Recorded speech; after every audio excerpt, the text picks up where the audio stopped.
Hello students, in this video we are going to study about relational algebra. तो relational algebra को हम procedural query language भी बोल सकते हैं और formal query language भी बोल सकते हैं. ये हमारे पास बेसिक्स होता है SQL का, जिसको हम structured query language बोलते हैं. SQL को यूज करके हम क्वेरीज लिखते हैं जो कि हम डिफरेंट डेटाबेस सर्वर्स में यूज करते हैं. तो हमारे पास रिलेशनल अलजेब्रा जो है, it is basically the collection of mathematical expressions which works as a theoretical model. तो ये हमारे पास कलेक्शन है मैथमेटिकल एक्सप्रेशन का जो कि थ्योरेटिकल मॉडल की तरह काम करता है. मतलब हम क्वेरीज को मैथमेटिकल एक्सप्रेशन की तरह कैसे लिख सकते हैं, ये हमारे पास बेसिकली रिलेशनल अलजेब्रा. तो हमारे पास बेसिकली रिलेशनल अलजेब्रा में ऑपरेटर्स जो से हैं वो टू टाइप्स के होते हैं. फर्स्ट है हमारा बेसिक ऑपरेटर्स, सेकंड है डिराइव्ड ऑपरेटर्स. अब बेसिक ऑपरेटर्स भी हमारे पास फर्दर 6 पार्ट्स में डिवाइडेड है. First is projection, second is selection, third is cross product, fourth is union, fifth is rename and sixth is set difference. तो ये सारे हमारे पास बेसिक ऑपरेटर्स हैं और ब्रैकेट में इनके हमने सिंबल लिखे हुए हैं कि मतलब ये हमारे पास मैथमेटिकल एक्सप्रेशन है ना, तो ये मैथमेटिकली कैसे हम इसको रिप्रेजेंट करते हैं वो हमने ब्रैकेट में लिखा हुआ है. हम प्रोजेक्शन को पाई के सिंबल से रिप्रेजेंट करते हैं, सिलेक्शन को सिग्मा के सिंबल से करते हैं, क्रॉस प्रोडक्ट को क्रॉस की तरह, यूनियन को यू, रीनेम को हम ऐसे रिप्रेजेंट करते हैं एंड सेट डिफरेंस को माइनस से रिप्रेजेंट करते हैं. अब हमारे पास है डिराइव्ड ऑपरेटर्स. डिराइव्ड ऑपरेटर्स में हमारे पास 3 टाइप के हैं. First is join. ज्वाइन हमारे पास फर्दर और भी डिफरेंट टाइप्स के होते हैं. जैसे हमारे पास हो गया नेचुरल ज्वाइन, हमारे पास आउटर ज्वाइन हो गया. आउटर ज्वाइन फर्दर और पार्ट्स में डिवाइडेड है और हमारे पास इक्वी ज्वाइन हो गया. तो ज्वाइंस आगे हमारे पास ये बड़ा टॉपिक है और ये इंपॉर्टेंट भी है.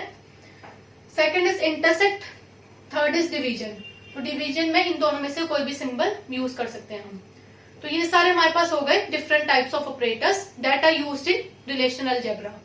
तो इस वीडियो में हम प्रोजेक्शन एंड सिलेक्शन देखेंगे एंड उसके एग्जांपल्स देखेंगे. सो स्टूडेंट्स, हम देखते हैं हमको प्रोजेक्शन क्या होता है. हमारे पास प्रोजेक्शन हम बेसिकली कॉलम के डेटा को रिट्रीव करने के लिए यूज करते हैं.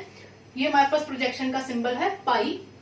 तो हमारे पास it is used for retrieving the data of a particular column. तो हमारे पास सपोज एक टेबल गिवन है, उस टेबल का नाम है स्टूडेंट. टेबल में हमारे पास 3 कॉलम है. First is roll number, second is name, third is age. ये 3 हमारे पास कॉलम गिवन है टेबल में. अब हमारे पास सपोज हमें क्वेरी गिवन है कि retrieve the roll number from the table student. हमारे पास क्वेरी है कि रोल नंबर को हमें रिट्रीव करना है फ्रॉम द स्टूडेंट टेबल. तो हम क्या करेंगे, हम यहाँ पे प्रोजेक्शन का सिंबल लगाएंगे और यहाँ पे लिख देंगे रोल नंबर. जो भी हमें रिट्रीव करना है वो हमें प्रोजेक्शन के नीचे उसके सबस्क्रिप्ट में लिखना है. जो भी हमें रिट्रीव करना है, जो सा भी कॉलम रिट्रीव करना है, ब्रैकेट में टेबल का नेम लिखना है हमें.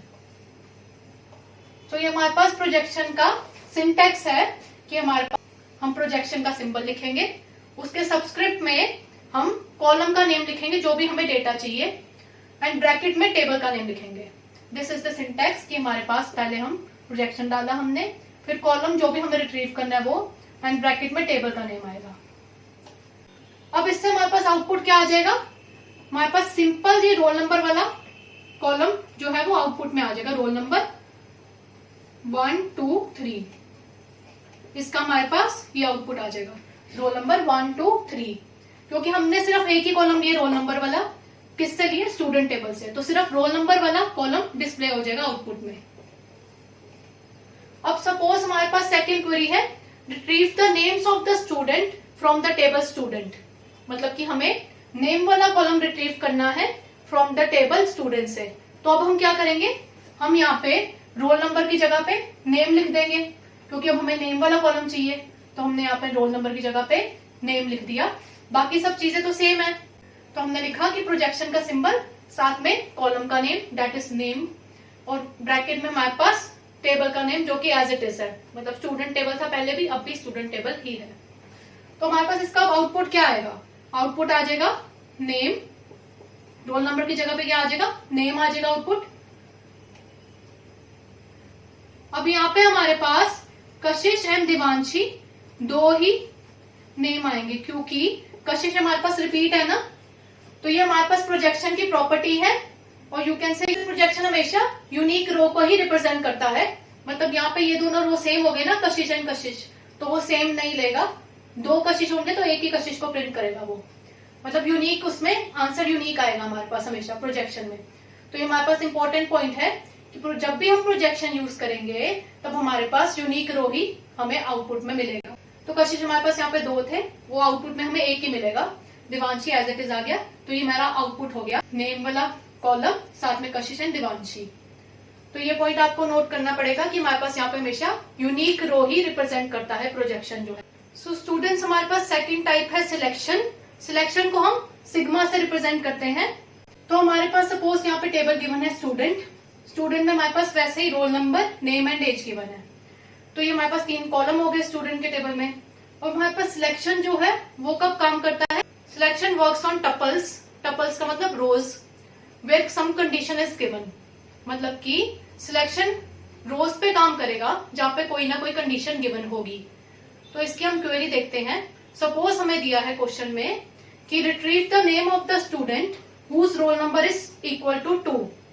रिट्रीव करो उस स्टूडेंट का नेम जिसका रोल नंबर क्या है? 2 है। तो हमारे पास पहले हम नेम देखेंगे, किसका नेम चाहिए? जिसका रोल नंबर 2 है। मतलब आंसर क्या आ जाएगा? अनमोल आ जाएगा हमारे पास आंसर। तो अब इसको हमने कैसे लिखना है रिलेशनल अलजेब्रा में?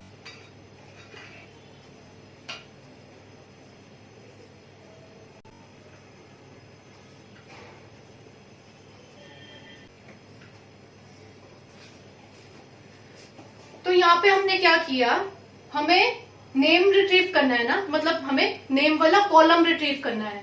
तो जब हमें कॉलम रिट्रीव करना होता है तब हम प्रोजेक्शन यूज करते हैं। तो हमारे पास हमें नेम वाला कॉलम चाहिए था, इसलिए हमने प्रोजेक्शन और नेम वाला कॉलम लिख दिया। अब कंडीशन हमारे पास गिवन थी।